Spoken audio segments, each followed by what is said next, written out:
Good afternoon.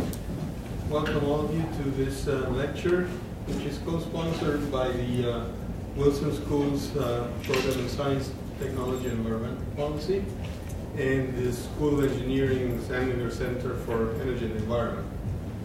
I'm very pleased to have Richard Wakeford with us, and I'd like to say first a few words about Richard's career. So, Richard Wakeford is currently the Director General for Rural Futures in the Scottish Government, which, as many of you know, operates as part of the United Kingdom, but with a separate parliament, with most of the domestic powers devolved to it. Richard is also chair of the OECD's Rural Working Party, and previously he was Director General for Environment and a member of the Scottish Government's Strategic Board, responsible for achieving a greener Scotland across the public and private sectors. In his public sector career, he's worked on land use, rural and environmental policy areas. He's overseen the delivery of large subsidy programs funded by rural, marine, and environmental budgets. And he served in the Cabinet Office during John Major's government and was subsequently appointed Chief Executive of the Countryside Agency in England. He also has a strong connection with Princeton because he was a mid-career fellow at the Wilson School in 1987-88. And afterwards he authored a book on American development and land use and planning. So we're delighted to have you here, and he's going to talk to us today about tomorrow's rural world.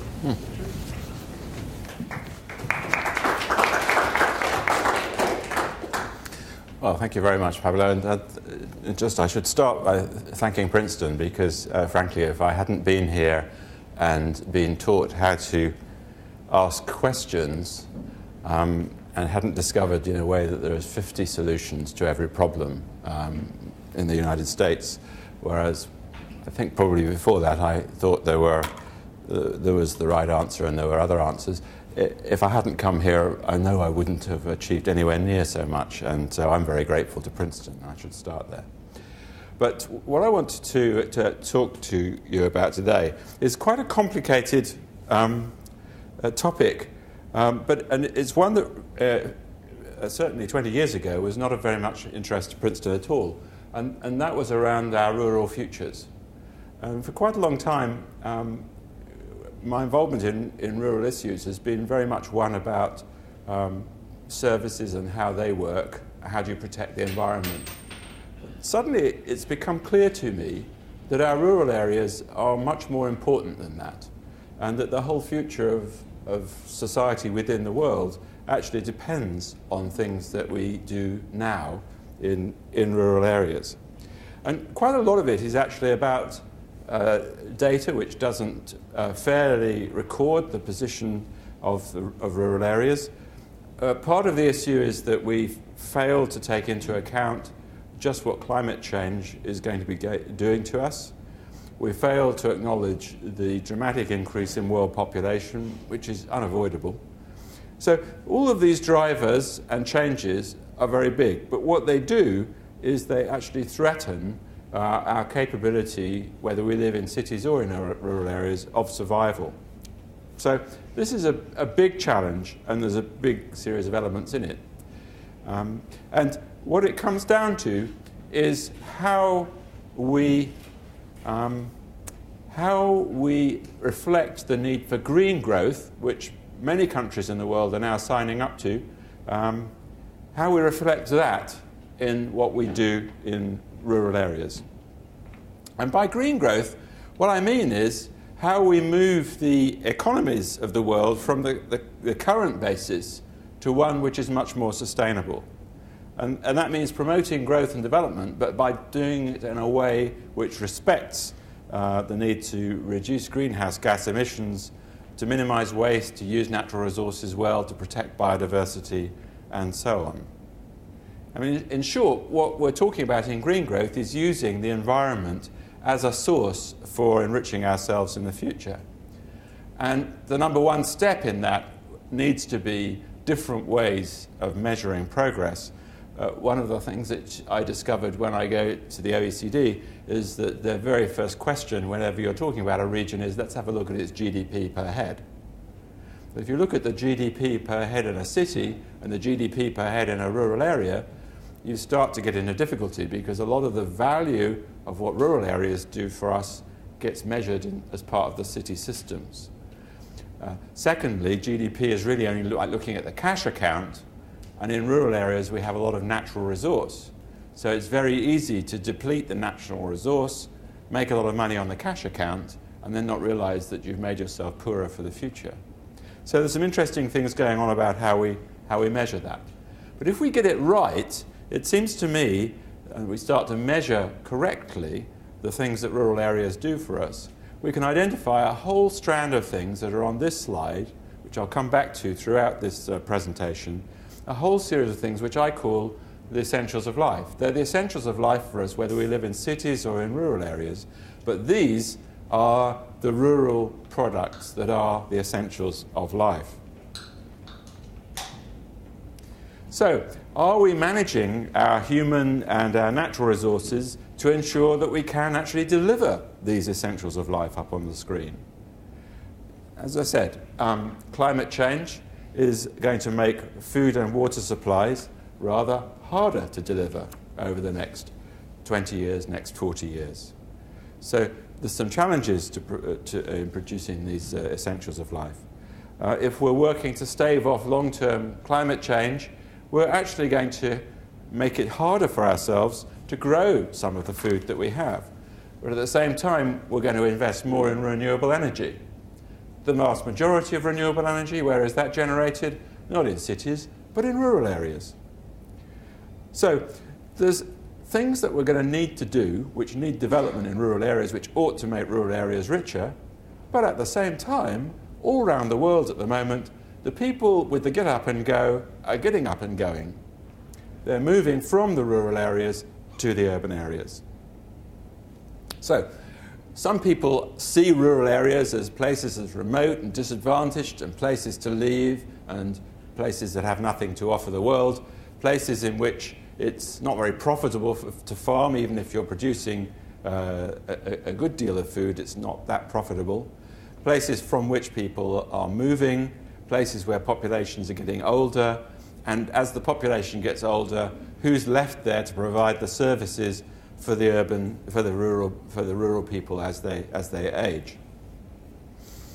There was a recent World Bank report called Reshaping Economic Geography, and it seemed to dismiss the potential of rural areas altogether, because it identified success in economic growth as being one of seeing more and more people being mobile, moving to urban areas, moving between urban areas. And they put out a proposition that this movement to urban areas was an essential transformation which all world governments should encourage and facilitate for economic success.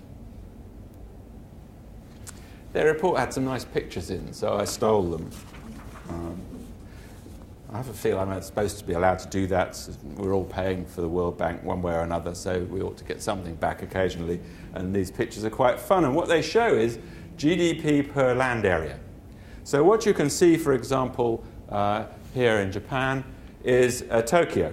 Tokyo, where on 4% of Japan's land is a quarter of its population and a huge proportion of its GDP. The US map shows the same sort of theory, the big cities where the GDP is generated. One of the things the World Bank identifies for the US that helps to explain the US's success is that 35 million people move each year in the US. So it's a highly mobile population. You move to where the wealth can be generated. And that seems to be the cities. Europe's more densely populated and well connected, and has been for quite a long time, and that too fits the OECD, fits the World Bank's theory.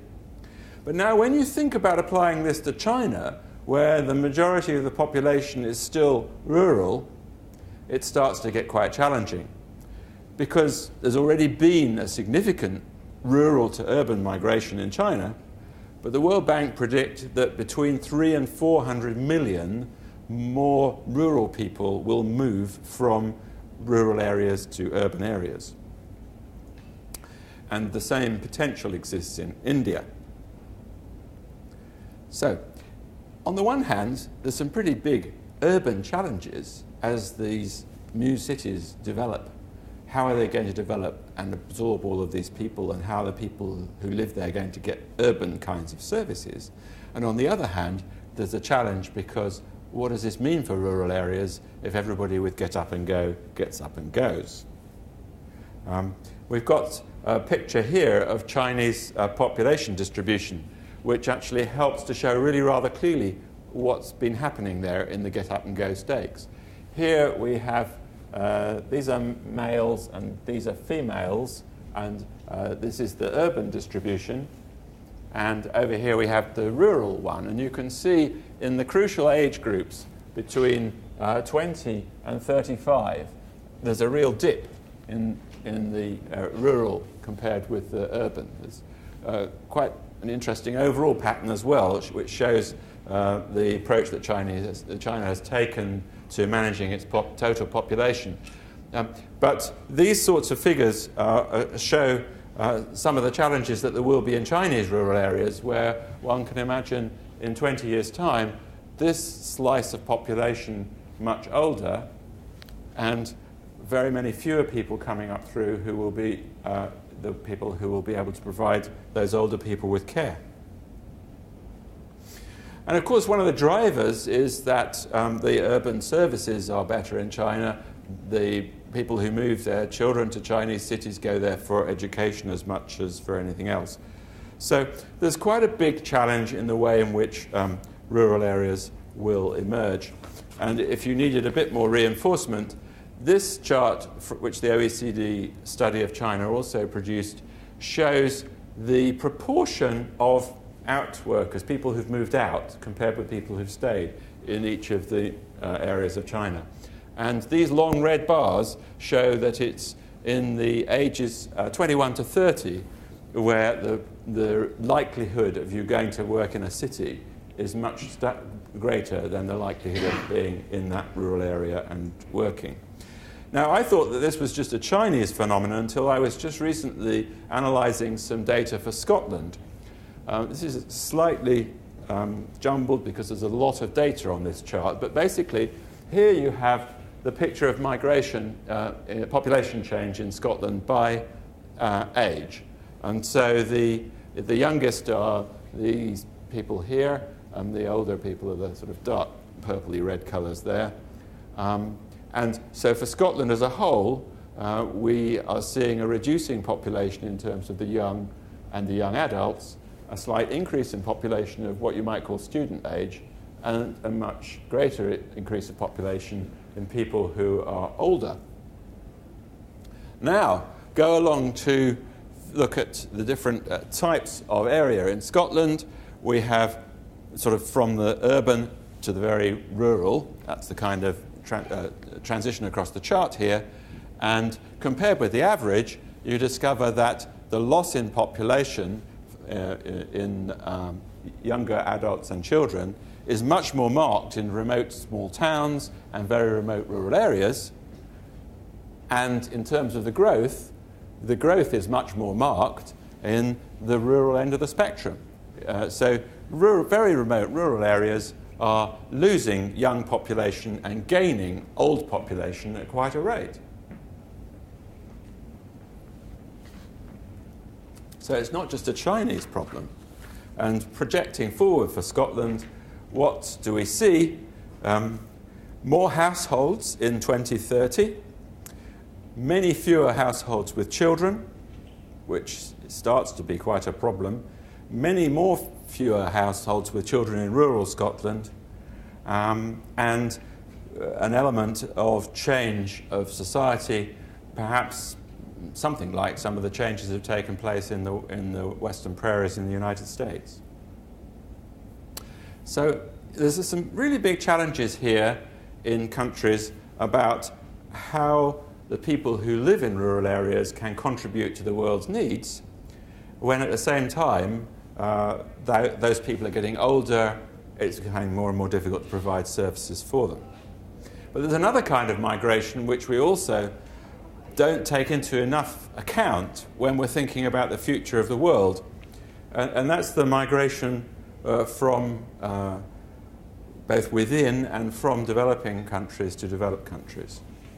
And here the issues are around political instability, the lack of water, increased drought, demographic stress, crop decline. All of those sorts of things are starting to change and help people to want to move from where they are at the moment.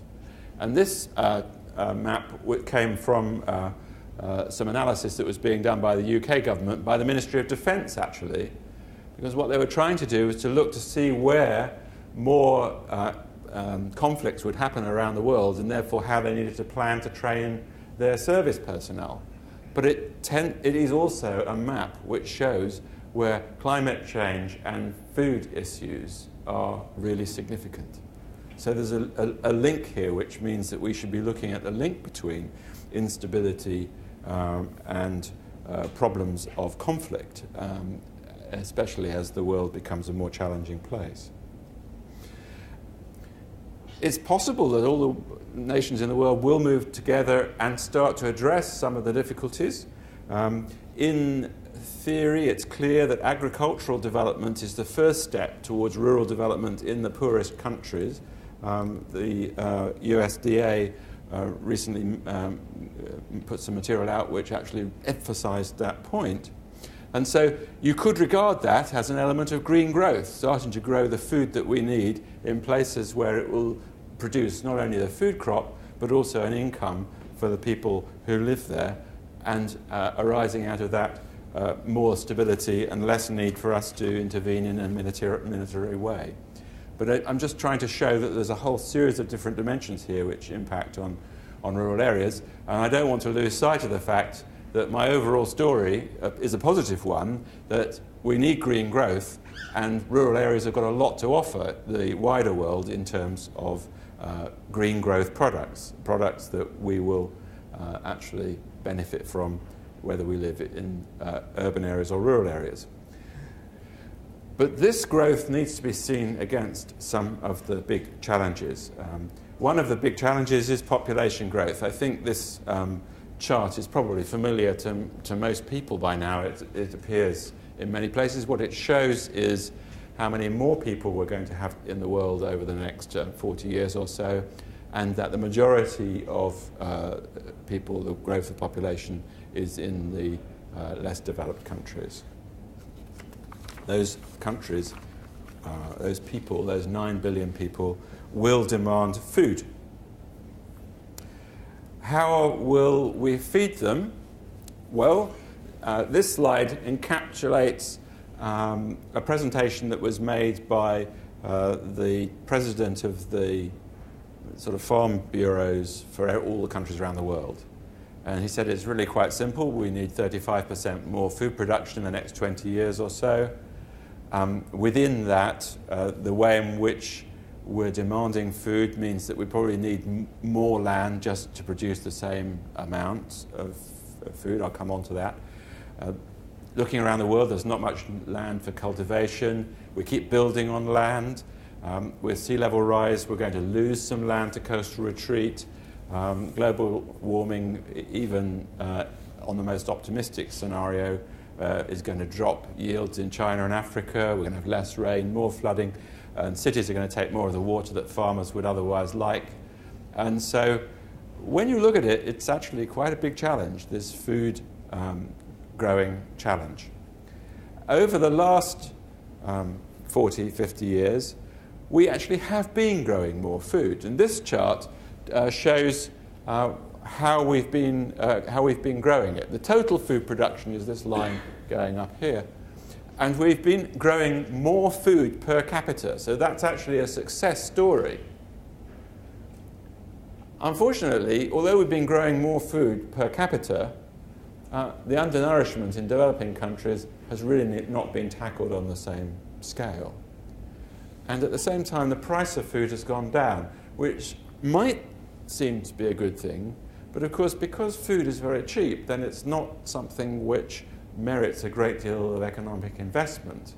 Because it's such a cheap product to start with, it's not something which you think you can make a lot of money out of. So that's a kind of an interesting tension.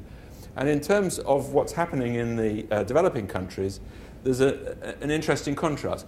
A lot of this growth has come because in developed countries we're using land more intensively. The yield that's coming off the fields over the last 40 years in the United States and Canada and countries like that has been very much higher. The yield in developing countries has been increasing because they're taking more land and still cultivating it in a poor way. So there's a real contrast and a challenge there which we need to get into. So, but I suppose the proposition I would put at the moment there is that we're not actually building strategies that are based on using land around the world in the best possible way. There's a little bit more detail here which I don't want to dwell on in any great length except to show how the amount of meat that we're consuming has been increasing and is set to increase in forward projections by the Food and Agriculture Organization. It's something like 6 times less efficient to get our protein through meat as it is through other vegetarian sources. But developing countries, especially the newly enriched ones of China and Asian countries, are developing an appetite for meat. They're growing more meat, and the way in which that reflects the way in which we use our land is changing quite significantly. So, looking at how we use our land, it's possible that technology and increased efficiency can help us. There's a lot of people who see that genetically modified crops are something which should be done everywhere, and there's a lot of tension between countries like the US and the nations in the European Union. The government that I work for does not want any genetically modified crops grown in Scotland at all, and that reflects the views of its voters. So there's quite an interesting issue there. There are other ways in which technology can improve productivity. But I think I want to spend a little bit more time on climate change because that's one of the things that's going to create some really significant challenges. We did some analysis of carbon emissions from the food chain in the UK because if we're trying to live in a lower carbon world, we need to work out where those carbon emissions are coming from. So the top bar shows carbon emissions which are associated with food which is coming into the United Kingdom from elsewhere. What's interesting is that if you're trying to develop a low-carbon food chain for the future, there's all sorts of different places where you need to tackle it. But the big slice is farming. And when we're looking at climate change in Scotland, we passed legislation in Scotland which is designed to do our fair share of getting the world to a 2 degree and no more than a 2 degrees centigrade increase in global temperature.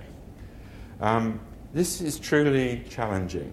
The legislation is in place. We have an action plan which is ambitious but deliverable.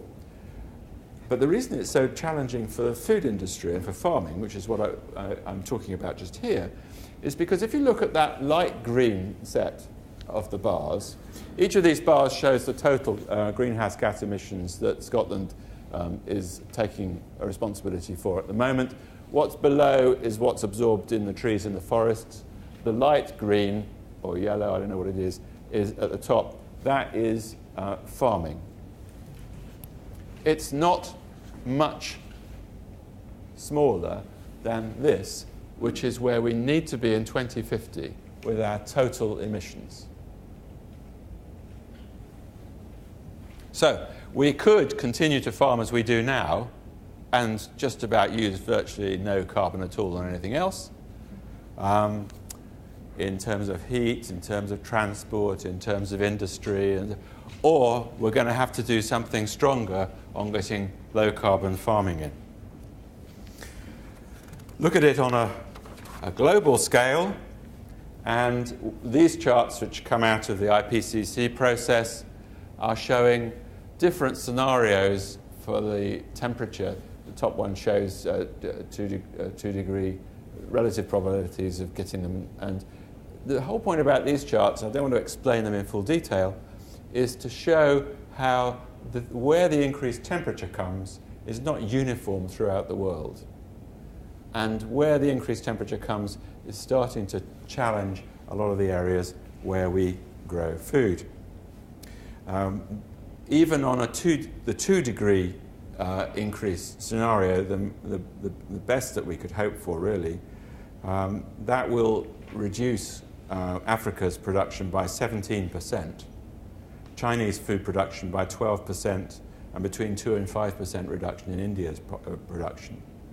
So it's not just that we need to grow more food for an increasing population.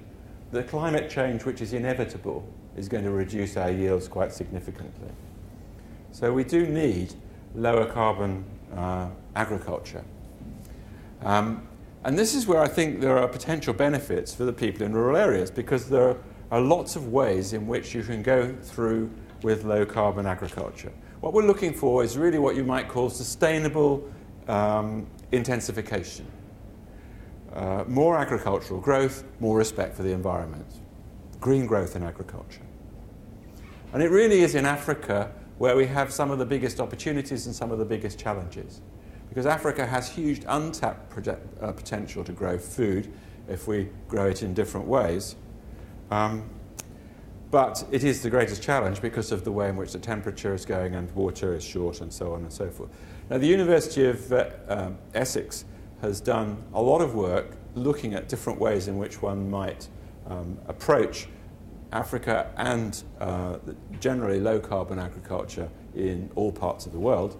And here are some of the things that we're going to need to do in order to get ourselves organized to feed ourselves in the future. It highlights the importance of what you call conservation agriculture, where with GM crops, we're actually reducing the amount of soil that is tilled. That, of course, reduces the amount of carbon that's emitted, enables you to build up carbon in the soil, retain more water in the soil, get stronger roots, reduce soil erosion. There's all sorts of benefits around it, and which will help to deliver carbon sequestration by putting some of the carbon back in the soil rather than allowing it into the atmosphere, and at the same time increasing yields. And in the Essex studies, they've seen increases in yield of something like 50 to 60% in Africa over quite large areas in both maize and wheat yields. But we have, as we think about how we can march in and industrialize agriculture and get everything going much more efficiently and productively, we have also to pause to ask ourselves a question about mechanization. It's the same question that I have about China. If we have agriculture with the same efficiency in China as we have in Western countries now, then 375 million, 400 million Chinese people will be out of work and will need to look for other things to do. If we apply that approach to India and Africa as well, we have a real dilemma that we might actually be growing all the food wonderfully well, but what sort of society will we have around it? And so there is an interesting issue, to my mind, as to whether we should be looking for ways of much more intensive production through smallholder cooperation, as distinct from bringing in technology and industrialization. But I don't think I've got an answer to that. It's a kind of thing that we just need to think about. So meanwhile, there are lots of things that are going on. Here are some examples of them that I've just been talking about. These are examples of low-carbon agriculture going on in different parts of the world at the moment. And the University of Essex has got studies which show that.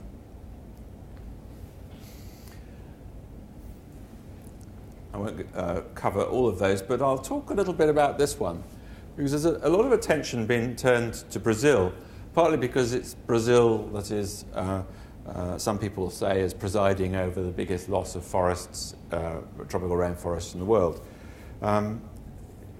Therefore, it's quite interesting to see how Brazil is trying to get low-carbon agriculture in place, partly as a response to the fact that they have a lot of damaged pasture lands in Brazil, deforestation, pasture, overgrazed, soil eroded, move on, you can't use it very much. So what we see here is some trials that have been going on in Brazil for a kind of agriculture which is much more sustainable. And you've got mixtures of crops here. So this is the same field through a period of about 12 years. And in the first year, what you've got there are eucalyptus trees and rice being grown in between. In the second year, you've got the eucalyptus trees have grown a bit, they grow quite quickly, and you've got soybeans.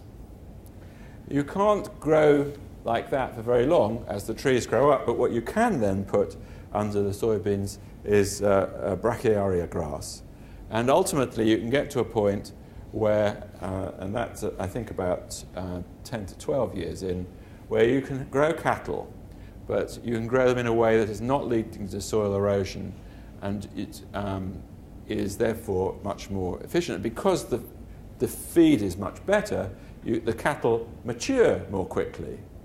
And one of the issues about methane emissions from cattle, which is very damaging to climate change, but one of the issues is that Brazilian cattle live quite a long time compared with cattle on feedlots in the United States and in Scotland, for example, on the hills. And therefore, they're living longer. If you get more methane out of them over time. So if you can actually get to your beef quicker, then that's a way of reducing climate change. If you can feed your cattle off better pastures, you can achieve that. So this is an example of low-carbon agriculture where a research institute is really trying to work out how we can do so much better. The trees, of course, become a fossil fuel substitute. So that's a lot about agriculture, but one of the things that agriculture needs is water. One of the things that people in cities need is water. Where does the water come from? Very much from rural areas.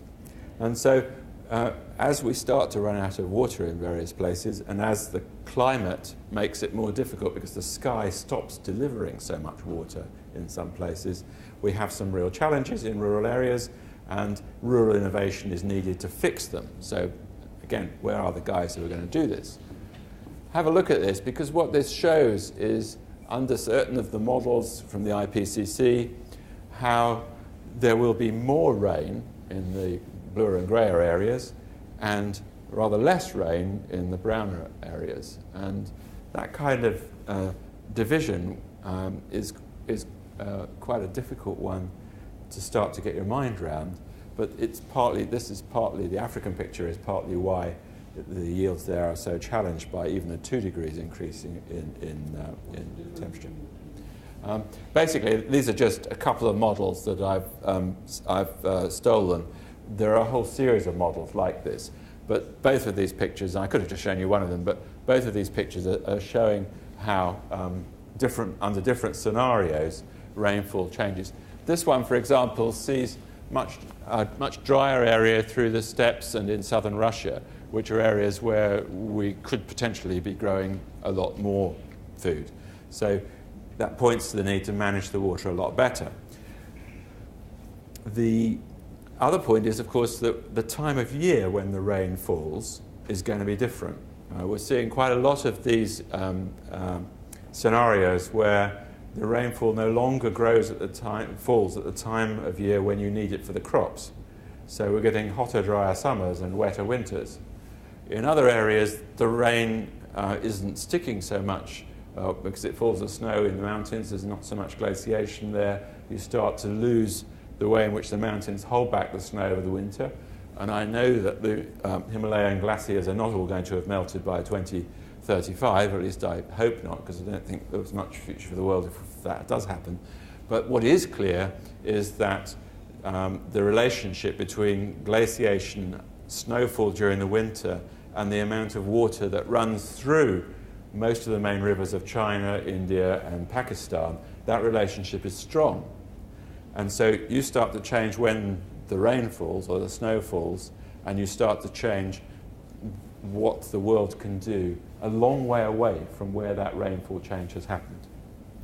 So I highlight water management as another key development area where I think rural areas have got a lot to offer, and that's not only about how we try and change how we hold back the water, how we make it available for agriculture, but it's also about how we irrigate crops and whether we really should be doing those round spray things which make such brilliant landscapes if you fly across the States.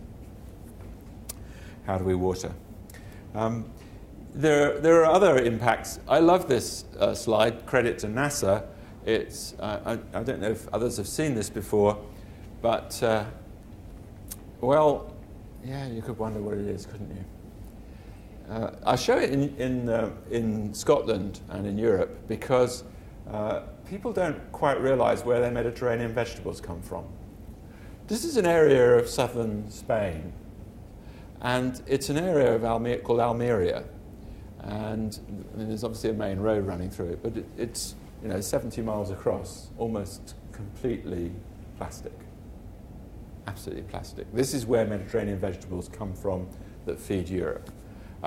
Many grown by Moroccan migrant workers who, after 3 years working under plastic, get the reward of membership of Spanish citizenship, and so on and so forth. Where does the water come from for this? It comes from the mountains. What happens when the rain stops in the mountains, which it's predicted to do quite significantly for southern Spain? Where do our Mediterranean vegetables come from? Do we need Mediterranean vegetables grown this way? There's a whole series of challenges that we have because of the way in which we take water for granted. There is another great fight goes on in southern Spain as well. It's not only the vegetables that demand water, it's the retirees, the ones who haven't come to rural Scotland, clearly go off to southern Spain. And they live in urban settlements around the coast, and they expect a lot more water, and when they go out to play golf, they expect the golf courses to be green. It's not a natural and sustainable way of living, and it's going to have to change. We need to work out how to manage that change. And if you need to understand a bit more about how close we are to crisis here, this map shows, and the darker the red, the proportion of water that's available to agriculture that's currently being used to agriculture. So the redder the country, the less spare water there is, in a sense. I haven't got the USA divided up. I think it'd be quite interesting to do regionally, because some of the western prairies and some of the fights that there have been in California show that there's, I suspect, quite a few areas which would be red within the United States. We also need to take account, going back to my GDP example, where GDP measures the cash account and not the capital account, we need to work out and incorporate in our accounts what we are doing to aquifers. Because there are many places in the world where we're continuing to pump aquifers that are not recharging.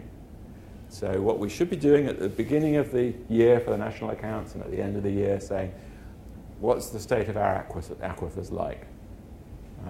We're not really doing that. These are all headlines about food conflicts. I put them up because actually I haven't got a slide which has got pictures about water conflicts. But just as food can create tensions between nations, so can water. And again, in the United States, you know this, because in Georgia and in Washington State and in California, there have been fights about water. They're civilized fights. It's a civilized country, after all. In other parts of the world, the fights about water are a little bit less civilized. In order to try and prevent those sorts of disputes, we need to invest in water. We need innovative ways of managing water, irrigation, and so on and so forth. Now, the third thing, if food and water are the two big things that rural areas can do as part of the green growth agenda, The third thing is rural renewable energy. And I've got a couple of pictures here just to illustrate that.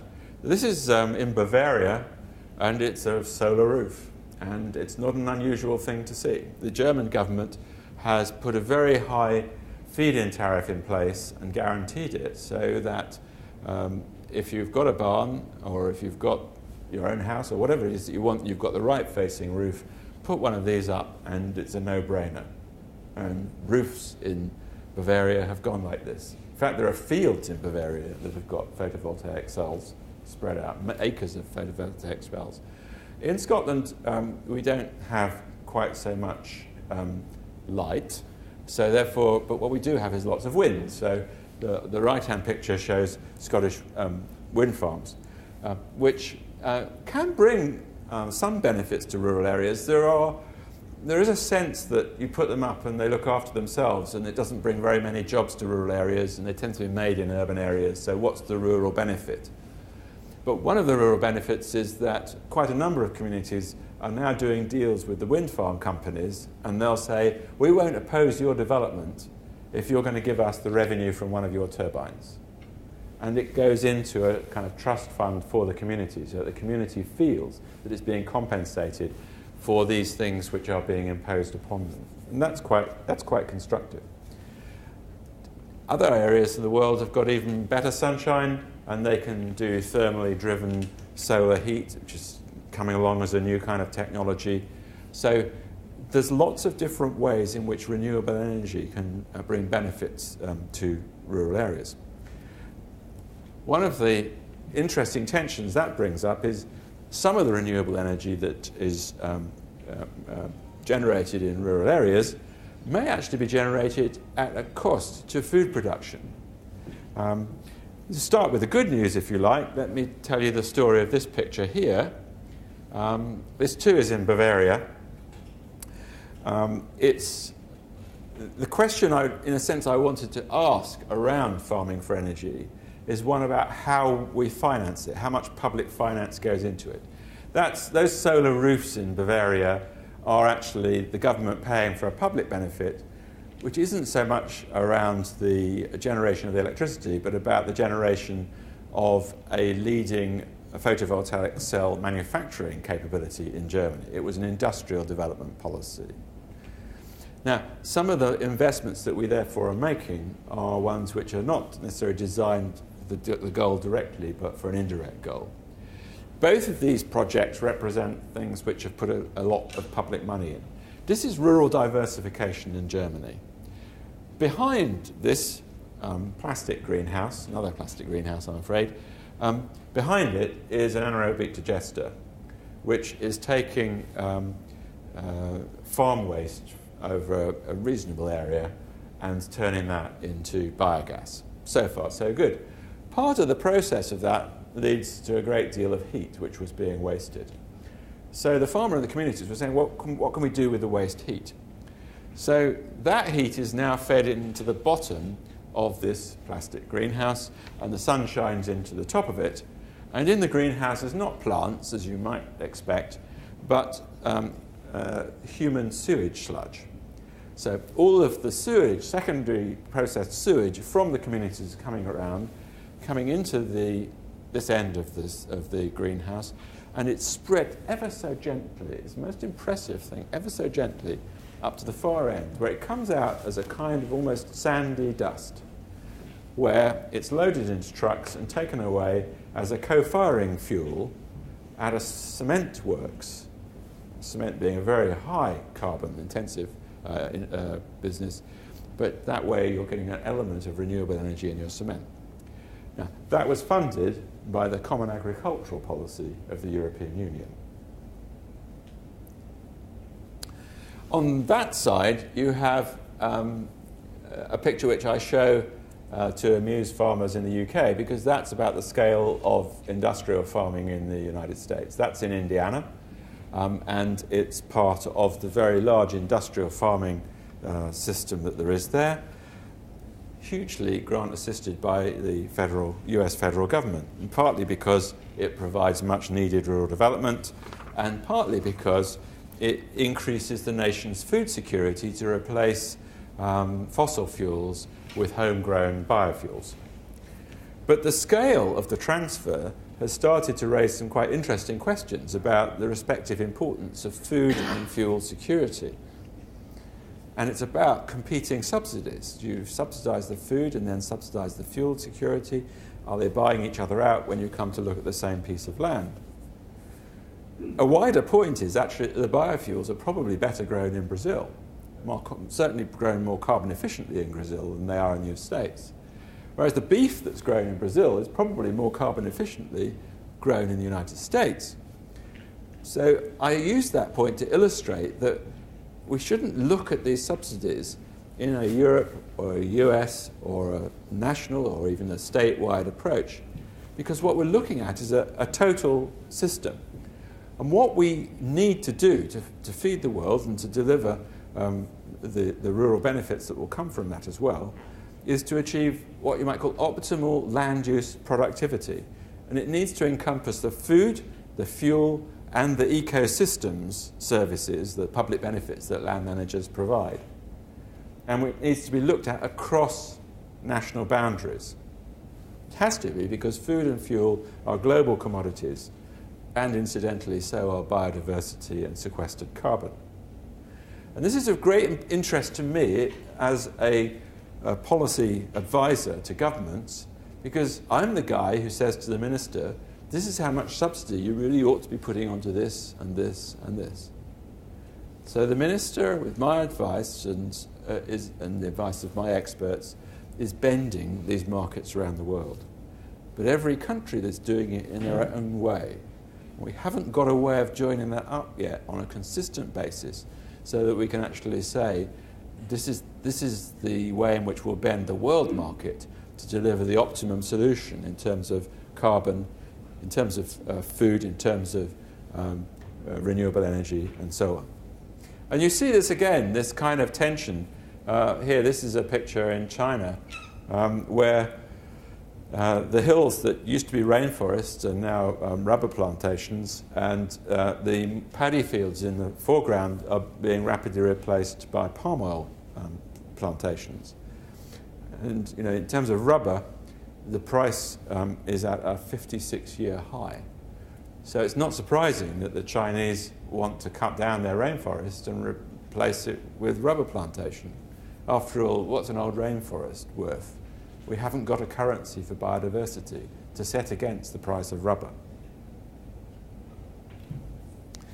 So that then leads you back into, well, how can we do something about this in this world? I think that the premise is that we should do something about it and not just leave it alone. So world markets are influenced by governments, by world trade agreements, and in theory those could be used to develop some kind of level playing field.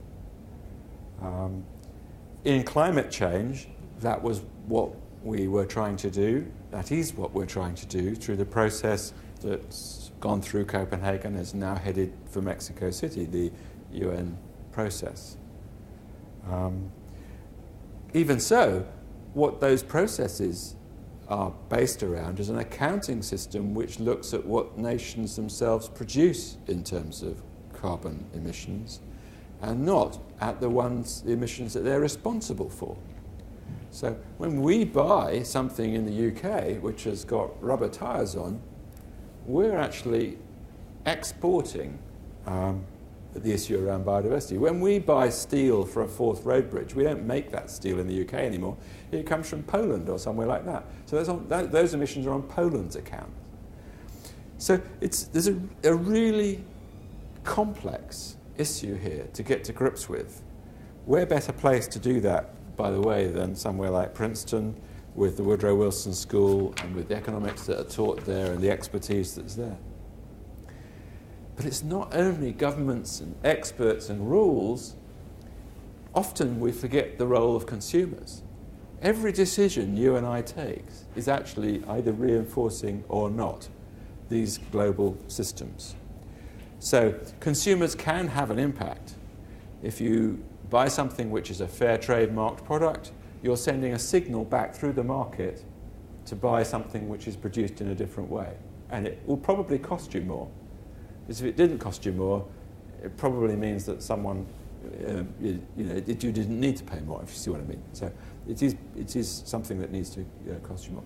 But if we don't actually try and harness consumers as well as governments, then I don't actually think we're going to succeed. And this is a problem that we have. I don't know if you have this in the United States, but we certainly have it in the UK, that people believe that the government's there to fix every problem. And until the government's fixed every problem, why should the consumer do anything about it? And it's actually about us taking more responsibilities. So one of the big roles of government, I might advise ministers about how to subsidise things, how to pay this, how to regulate that. But there's another dimension that we need to be following through, which is how do governments help people to understand the impacts of their purchasing decisions? I'll flick through these slides because I don't need to say very much about this particular dimension, but it's about who is shaping tomorrow's world. Because quite often people see themselves as either urban or rural, and politicians see themselves as either urban or rural. In your Senate, it's very clear, there's a very, very rural dimension because of the way in which the numbers of seats per state are divided up. Actually, what we're talking about in terms of food and water and renewable energy are systems that aren't urban or rural. They're regional. What we're looking at is things that link urban and rural. So the way in which we've structured ourselves politically is not actually designed to deliver a set of people who are that good at working out how these systems should work. So we need to do better at that. And part of that, I think, is to have better planning in place so that we actually build some scenarios about how we're going to feed ourselves, how we're going to produce energy for ourselves, how we're going to protect the biodiversity, and so on. And do that in a way which actually sets a picture for the future. We have something in the United Kingdom which we call development planning. And it's about getting planning permission for everything that you want to build. And one of the things that I've observed, I've been working on with that for about 25 years or so. And one of the things I've observed is that every time you look at whether you should build something, you very rarely look at what you've lost.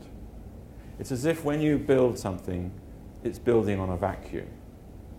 When I was here in the late 80s in Princeton, my goodness me, with the suburbanizing pressures of New York from one way and Philadelphia from the other, lots of buildings were being placed on land.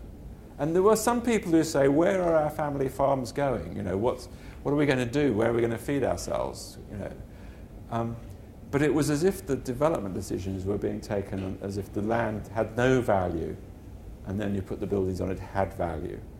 So I come back to the point that we haven't actually worked out how to get the proper value on the assets that we're going to need in the long term to feed ourselves, to manage the water, to produce biodiversity. So we do need a better planning on regional systems, not cities and rural areas separately, and a way of bringing together the politicians and those who think about these things so that it's joined up, and plans that actually take account of the interests of other parts of the world. Remember the story I was talking about beef and whether beef should be in Brazil or the US or Europe, biofuels, where should they be? Those decisions need to be taken in a global context. Now, one of the things I always try to be is optimistic. And I was absolutely delighted to see these pictures in what's called the Waitrose food magazine. Waitrose is an upscale food supermarket in the United Kingdom. And this was in their food magazine. And what it shows is a projection of how rural England looks now. It's not quite like that, but it looks now. And how it might look in about 50 years' time. And what struck me was how optimistic the article was, because people who live in rural areas in England don't want any change at all. I mean, I generalise, but frankly, this is what it's like now. What would you like it to be like in 2050? Oh, we'd like it to be like this, please. Yeah, no change at all.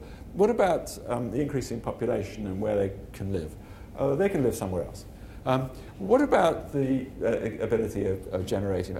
You can go through these questions, but the fact that Waitrose Food Magazine were able to put this in and actually make rather an interesting, optimistic article, that this is what we might look like in 50 years' time, is quite interesting. You may not recognise some of the differences here. These are not olive trees, I don't think, but that is a vineyard on the right-hand side.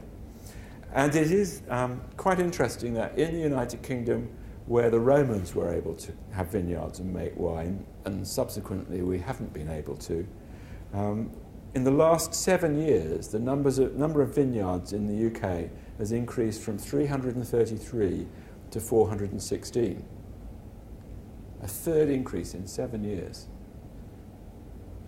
What's more, in Norfolk, land which has got quite a good chalky soil for growing the vines that champagne grapes are grown on, is being bought by French champagne growers because the climate is going to change. So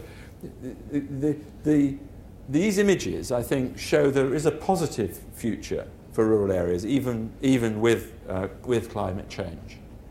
And I think that positive future is around these elements of green growth, what the rural areas can provide the wider world, because it's the rural areas that are going to provide the essentials of life for those of us who live in more urban places. And I never speak to that slide, but it's the one which I lived, if I'm going to hand out the handouts or send them on to you afterwards, because it really shows up for me where it is that we need to go. The climate change negotiations, the global climate change negotiations, have been fascinating. One of the things I benefit from is I get copies of Foreign Office telegrams from our embassies all around the world telling me how, not telling me personally, but from which you can see how the discussions are going on in different countries around the world. And it's just fascinating to see. But one of the things that strikes me is that we may be having a lot of difficulty with the climate change negotiation because it seems terribly abstract. You know, should it be 2 degrees by 2050 or should it be 3 degrees? What does 3 degrees mean? What does 2 degrees mean? What about the intensity per person? What difference does that make? It's all abstract. I just wonder whether if we could turn this into how are we going to get the energy that we need? How are we going to get the food that we're going to need? How are we going to get the water that we're going to need? I wonder if we turned it inside out and put some pragmatic substance into the discussions, we might actually have a better discussion, a better chance of success. But I can tell you this, whether there is success or failure in the climate change, rural areas are going to be absolutely crucial, because with success, there's going to need to be a lot of renewable energy. We're going to need to manage our water. We're going to grow our food, and so on and so forth. With failure, if we fail and we get a much more uncertain world, it's going to be that much more difficult to grow what we grow. And you know what happens when something is in shortage? The price goes up. The price of the products of rural areas might go up. And if there's a prospect of that happening, well, maybe people will start investing in them. Maybe we'll actually see that there is something there that's worth investing in rural areas. And maybe it'll be the place where all the young, bright entrepreneurs go, the innovators, who really can see that we need to change the world, and if we're going to survive in the world, we're actually going to need to invest in those green essentials of life.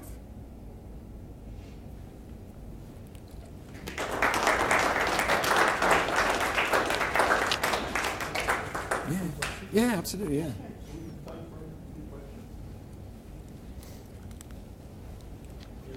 talked about how carbon-intensive farming is. What are some of the factors that make it so? How much business should we go for? Well, overall for agriculture, it's quite a late thing. We're only measuring it relatively recently. In certain parts of the There's a lot that's associated with the keeping of animals, because beef and sheep emit methane in quite large quantities. And methane is a very powerful greenhouse gas, much more powerful than carbon dioxide. And the only benefit of methane, in a way, is that it disappears from the atmosphere rather more quickly than carbon dioxide. So there's a significant challenge around meat. And because that's really quite threatening, that's one which has caused quite a flurry at least in the Scottish press, because our agriculture is very dependent on meat production. In terms of the way in which arable farming is carried out, a lot comes from artificial fertilizers. So you're putting fossil fuels on the ground, and a lot of that is wasted. So one of the ways in which you can actually make it more energy efficient is almost to inject a fertilizer around the seeds when you plant them and so on. So within that there's a balance, but a lot of that is about industrial kind of farming with industrial fertilizers. It's why the organic movement is very strongly presenting its picture as being a climate change friendly approach to agriculture. Then there's a lot around, especially in certain countries, and Scotland is one, around carbon in soil. Where you've got very peaty soil, as we have, even disturbing that soil leads to quite significant emissions. And I haven't got the figures in my mind, but I think that the UK's emissions from agriculture are about 10% of its total emissions, whereas in Scotland it's approaching 17%. And that is a big difference. If you then look at agriculture as encompassing growing trees, which some people do and some people don't, you can actually put some negatives in, because if you grow the right sorts of trees, you can actually absorb carbon dioxide as well. On a philosophical basis, a lot of the things that you've said kind of depend on a rational agreement amongst wide, diverse groups of people. Yeah. And yet one doesn't see that in humankind, if you will. That is, you see people operating for individual, if you will, selfish kind of goals. So, for instance, and I'm not trying to make a judgment here, but I think one of the things you mentioned was that genetically modified foods were restricted in Scotland by law. At the same time, we've had decades of work in genetically modifying foods to increase yields to great positive effect. So what I'm trying to say is it seems that a lot of the things you're presenting are in great contrast. I don't see an easy resolution of this. Not that the problem is going to be easily resolved in any case, but this almost seems intractable. And I'm not trying to be defeatist, but it seems like a very, very difficult problem in the big picture sense, in the systemic sense. Yeah.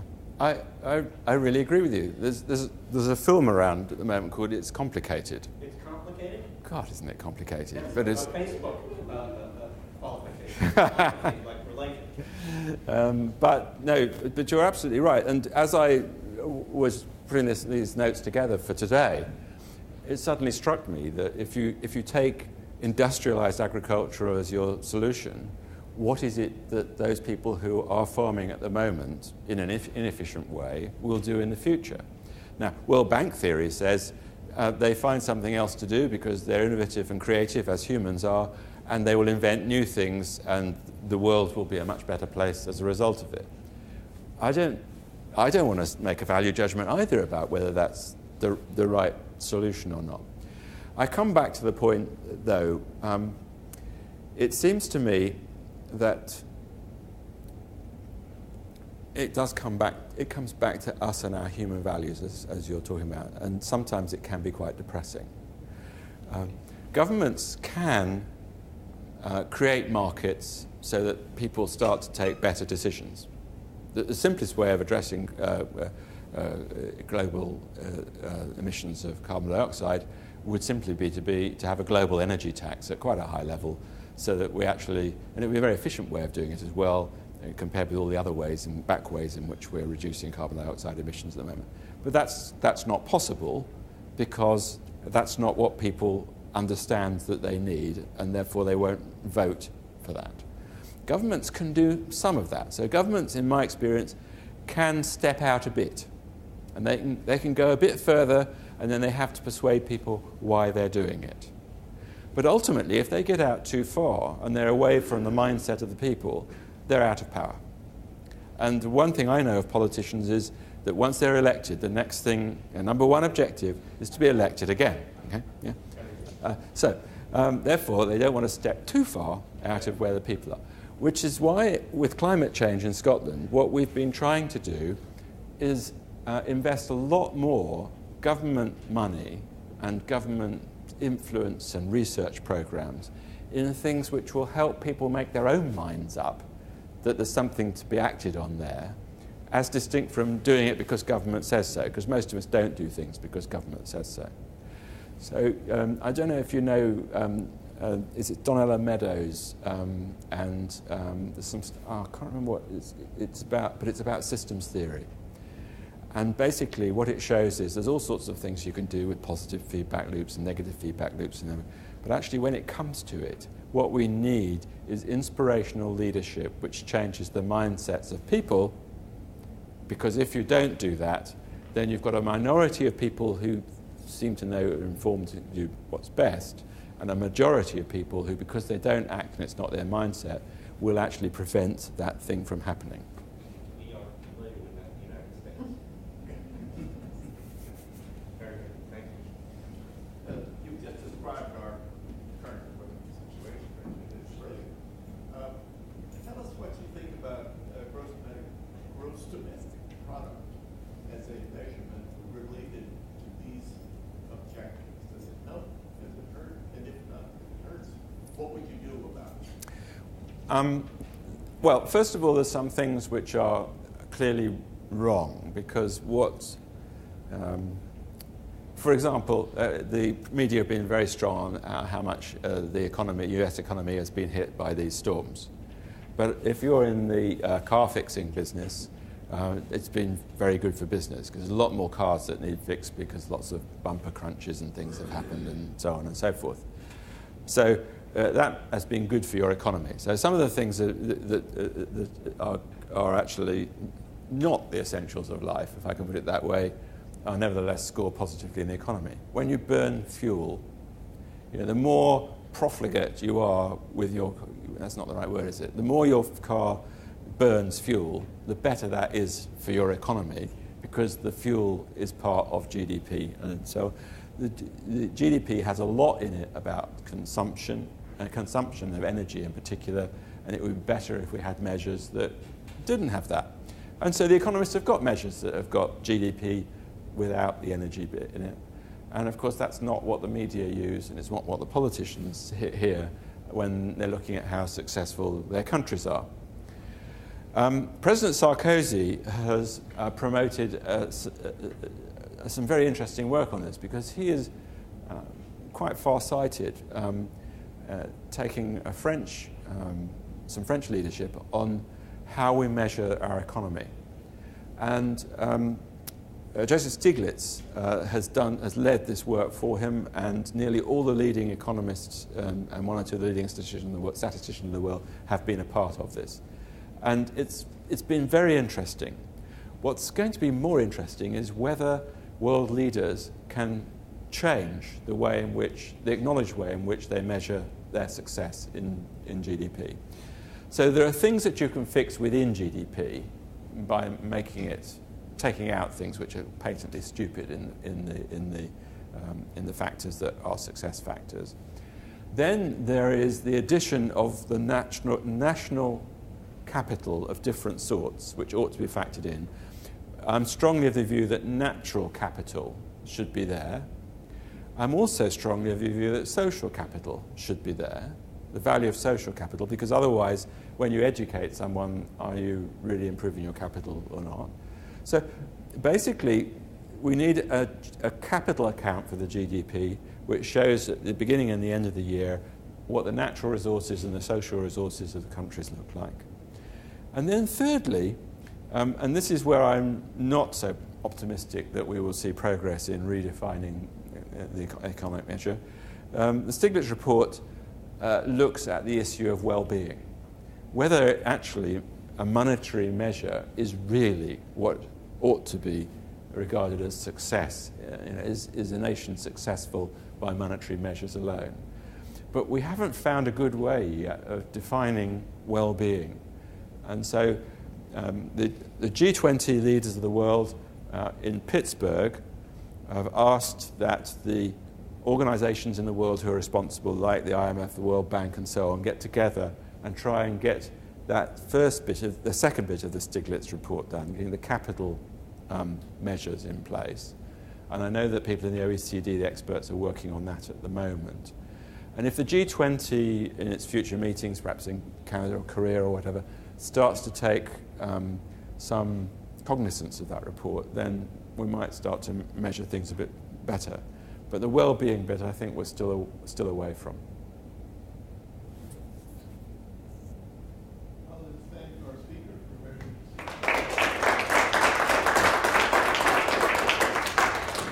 Thank you.